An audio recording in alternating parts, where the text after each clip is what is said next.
So we'll begin by saying Happy Halloween to you, Mark, and everyone at Erie Travels. Yes, greetings, travelers. It's good to be back, and happy spooky season to everybody. So share with us some of the history about you and your paranormal. Yeah, I am a child of the 70s and 80s. Grew up when Dungeons and Dragons and science fiction were of the devil, and you'd be burned at the stake for liking them, where I grew up in the buckle of the Bible Belt. Yes. But I found famous monsters of film land. I could sneak it occasionally, but my secret was in the library. They had the old books on In Search Of, and and Bigfoot and the Loch Ness Monster and stuff like that. Exactly. So, my gosh. I fell in love with those, started digging into them, and I didn't even realize my whole life was surrounded by this stuff because I grew up in backwoods of Appalachia, and we had a holler monster, this creature, this legendary beast that lived on our lands that was had the head of a man,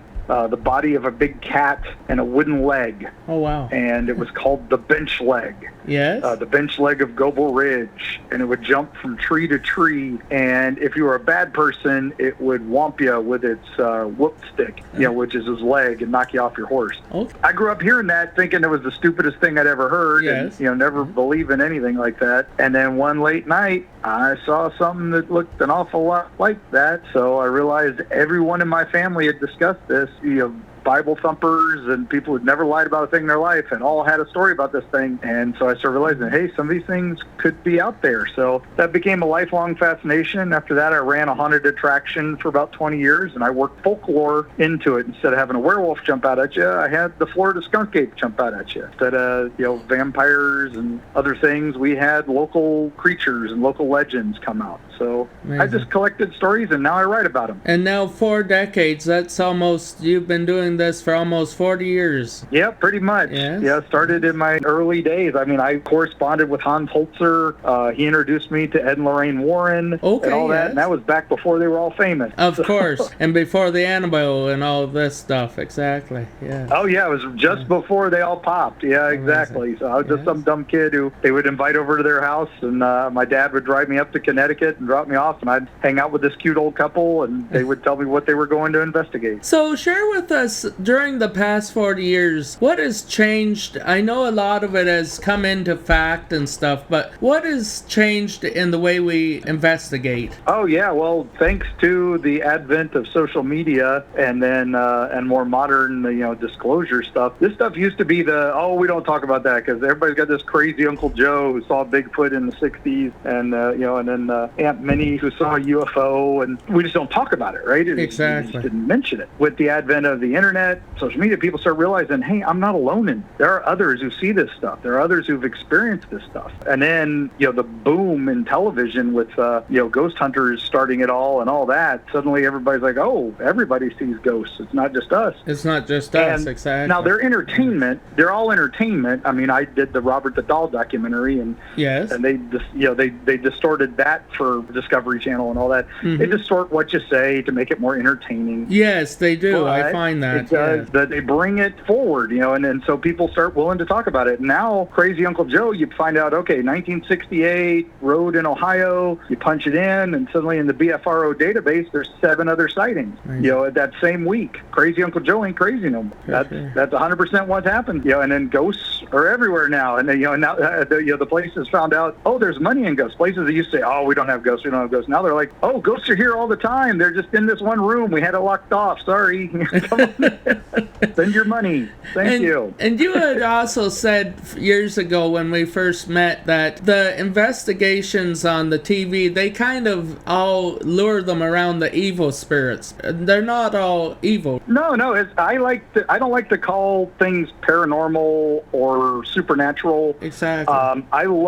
There was a term that I think it became most famous when Shirley Jackson used it in Haunting of Hill House, which is preternatural. Okay. Stuff we don't understand yet. Yes. It's just a different type of energy. It's a different type of science that we just can't quite figure out because it was banned for so long. But now we're starting to realize, okay, maybe there's some truth to this. I mean, look at all the old folk remedies that are coming back and all that. This is where we're learning, okay, this stuff we should have been studying all along. And I think that's what ghosts and stuff like that is there's positive and negative energy. There's positive and negative people, ghosts and things like that. If you were a jerk in life, yeah, you're going to be a jerk in the afterlife. I also think that there's things like tulpas and egregores, which is where if enough people think about something, it suddenly kind of manifests. And I think that's what happens with some of these things is, oh, it's a demon, it's a terrible thing, it's a terrible thing, it's a terrible thing. Suddenly there's enough negative energy there, something bad's going to appear there. Very true. Something bad's going to happen. It's almost like a brainwashing. Yeah, exactly. Yeah, exactly. So you wrote your first books in the, I want to say the early 2000s, or was it the 90s? I wrote stuff way back in the late 80s is when I started when I was a teenager. Okay. But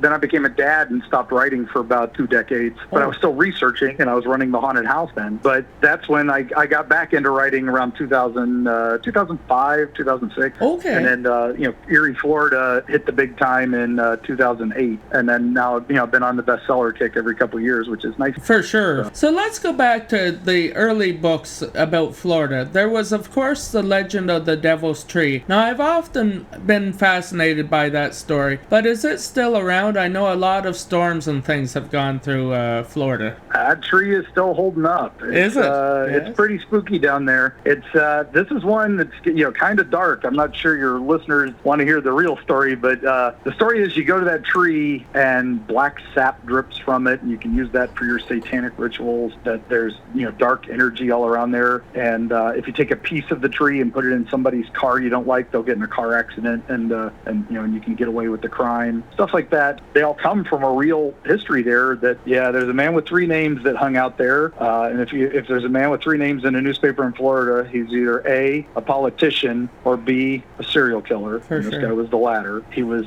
Gerard John Schaefer, and he did terrible things to people at that tree, and that's why he's got the reputation it has. And that story's available in Freaky Florida, available in fine bookstores everywhere. Sounds good, Mark. Yes, for sure. Now, looking into the newest book you have out on the Smoky Mountains, the Mako Light, I was wondering if you ever came across. I did a lot of stuff with ghost lights in it. We talked mostly about the Brown Mountain lights, Yes. which aren't really in the Smokies, but right adjacent. And then we talk about the Thomas Divide Overlook lights, which are right here in the Smokies, right up on the Blue Ridge Parkway. And they are, ghost lights are a thing around here, and that light is one of them. And what's cool is it's right above one of my favorite stories. It's right above where the Boojum hangs out, which is one of my favorite characters. Okay, from, share with us a little bit folklore about and that, history. if you would. Oh, you're going to love this one because it ties into your stuff. The Boojum is basically a wild man, which was the old term for a Bigfoot. Okay. But he was a civilized one, and he used to trade with the Cherokee,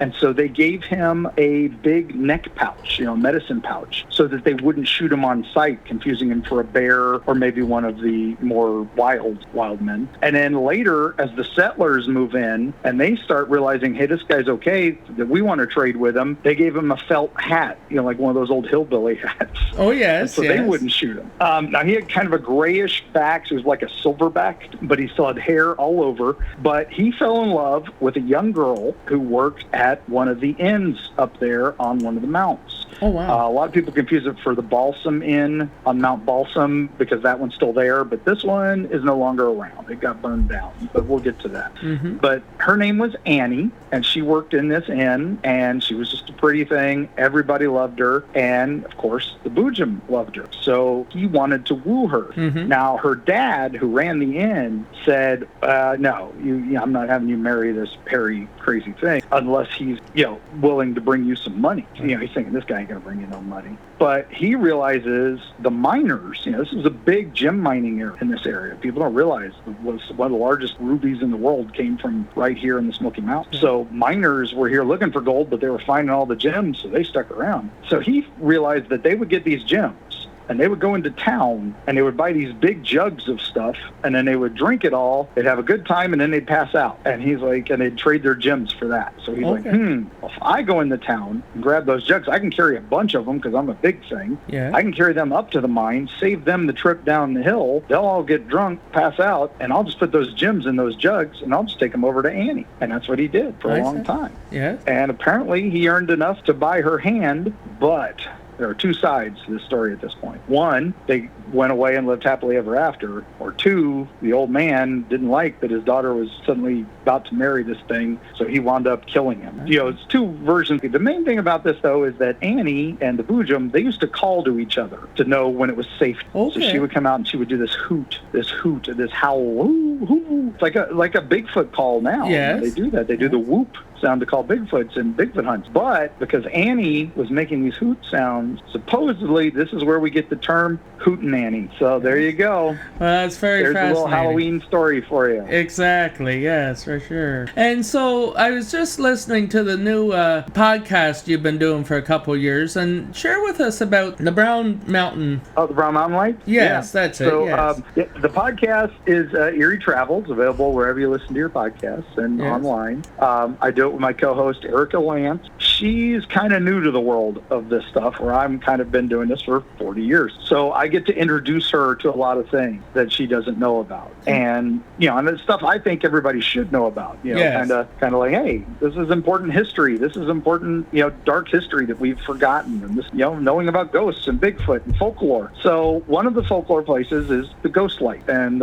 these are lights that are seen. You stand out on a mountaintop and you look out across the way. And generally you're looking at undeveloped land. Brown Mountain, notorious for this because you've got one road and it's right here on top of the Brown Mountain ridge. And you're looking out over several other mountains and there's supposed to be nothing out there. I see. Yeah, you see these lights. And now some people studied and said, oh, it's a train. Train went through there. Well, the lights were seen hundreds of years before there were trains. The Cherokee talked about them. And they said they were the spirits of women looking for their lost husbands, the lost warriors, because there was a great battle out there that they fought with the Moon-Eyed people, which is a lost race, small, big-eyed people who the Cherokee claimed they chased into the ground and drove them into the caves. Yes. And they were called the Moon-Eyed people because they had such bright eyes that even a full moon would be too bright for them and they had to hide. But that's supposedly one version of it. Another version of the lights, like the Thomas Divide overlook lights, supposedly with them, the Cherokee again say they had,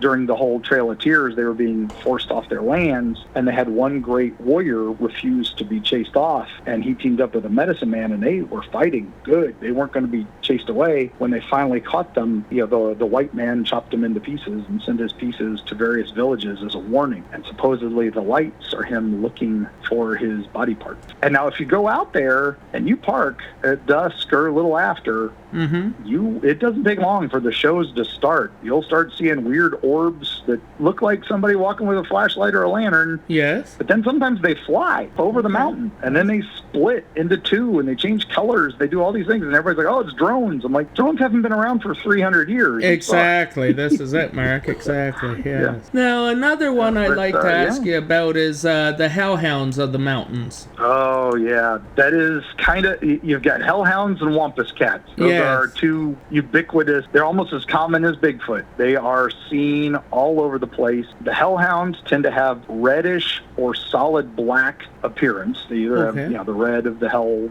or they're just solid black but with red eyes and the classic red breath, almost like a fire breath where smoke or steam comes from them. But they are seen usually crawling like a lion, or a big cat, where they're that's why they kind of blend some of these stories. But I get, on the podcast, we get a lot of people who email us their sightings and encounters of strange things they've seen. I would say hellhounds are up near the top. Definitely top 10, and definitely along the deeper Appalachians, like that corner of West Virginia, and Kentucky. That seems to be their big hot spot. I see. So there is one last question I'd like to ask about when speaking about the legends, but you have a picture of the Dolly Parton statue in your book from Sevierville, Tennessee. Oh, yeah. Share with us what happens there, so the legends say. Yeah, it's one of those, Dolly got that statue. It's in her hometown of Sevierville, and of course Dolly is the queen of Tennessee, right? She's their favorite child. Her and Elvis are battling it out for who's the best. Exactly. And of course she's done so much for the world by hiring so many people at Dollywood and investing in all these failing things and then turning them around and making them successful businesses, as well as just being a beautiful person. She's just amazing. But the statue was dedicated to her a number of years ago, and what was so funny about it, it's this beautiful bronze statue of her, and it was always super clean. And we found out it was because her father used to drive down there every day and clean that statue in his pickup truck. Yes. Go down there late at night and clean the statue of bird poop and all that. Exactly. He was so proud of his daughter, and I love that. It's so, I would do that for my kids. Yes, we all would. I hope they'd do that for me. Yes. We all would do that. Exactly. But, he passed away a number of years ago, but that statue stays suspiciously clean, and some people say that there is someone out there cleaning their statue. Now, I'm not saying it's Dolly's dad's spirit, but like I said, sometimes these things, they take on an energy and a life of their own, and something happens over and over again. Maybe it still happens after we've gone. Or maybe there's just enough positive thinking people that keep Dolly's statue. Maybe. It's the legends, exactly. Yes, for sure. Who knows? But it's spooky, but still sweet. Come on, that's right, exactly. Yes, for sure. So share with us about your podcast and how our listeners can go about listening to your show. Oh yeah, we're Eerie Travels. We're usually on twice a week. Right now during Mothman spooky seasons, we're only on once a week because we're kind of busy doing stuff. We're actually doing a book tour for the new Dark Side of the Smoky Mountains, which you can get from your local bookstore or online, of course. But if you go to eerietravels.com, that shows all our appearances where we're traveling and signing, but also where you can get our books if you don't want to fight through stores and stuff. But that also links to wherever you can listen to us. We're on all the major ones: Spotify, iTunes, Amazon Music, wherever you like to listen to your stuff, and YouTube. Just Eerie Travels. You'll see us. It looks like two Bigfoots arguing. And that's wonderful art by my talented wife, Carrie Schultz, of course, who does all the art for our books and brings all these monsters and legends to life for us, including my favorite, the bench leg. Yes, of course. Got to come back home. That's right. But and you can find us anywhere. We'd love to have you listen, and you become a traveler with us. Well, it sounds good, Mark. And that's part of the fun. For sure. And I guess the very last question for today, and I'd love to have you back on, as you know. Share with us how Halloween will be spent this year by you and your family. Oh my goodness. Well, yeah, like I said, that's kind of a busy season for us, so we have to hit a lot of events where, we get invited to a lot of haunted houses to do signings and stuff. But Halloween night, we always save that one for us. In the town I'm in, Franklin, North Carolina, there's a witch walk that they do where they have all the ladies dress up in witch hats and walk around. Right. There's a big street called Bidwell Street that has a bunch of haunted houses. The whole town gets together for that. But then my kids who come up to visit from Florida, we tend to break from town for a little bit, drive down to Atlanta, which isn't too far from us, and we do the best haunted house in the world, which is called Netherworld. It's like the Disney World of haunted houses. If you're ever near Stone Mountain, Georgia, in September, October, November, you gotta go. For sure. And that's our favorite. Basically our trick or treat for us. Well, and we'll end the night watching some old classic horror movie of some sort on there. For sure. And I'm glad to see you also coming back more out of just the Sunshine State, but also into the different areas of America. We're hoping to see you come up to the Otto Valley and that sort of thing sometime. We're definitely on the agenda. We're working our way north, as you can tell. Yes. So, the Appalachians go all the way up to Quebec. That's right. Yes, we can see the Appalachians from, or however you say that, but we can see it from our town here in Cornwall, Ontario. Yes, for sure. Well, if it is south, it's Appalachia. Okay. Because they'll throw in Appalachia if you say it wrong. Yes. But if you're above the Mason-Dixon line, it's Appalachia. Okay. So, just tomato, right? Exactly. I hear you. Well, with that, Mark, it's been a pleasure, and let's stay in touch. Oh yeah, of course, and play something spooky for me when we head out. Oh, I always love my Swamp Witch song from Florida. Oh, it's a classic. Play it for me. Jim Stafford, Swamp Witch, always a classic. I'll see you on the other side. Have a good day. Bye-bye. Bye.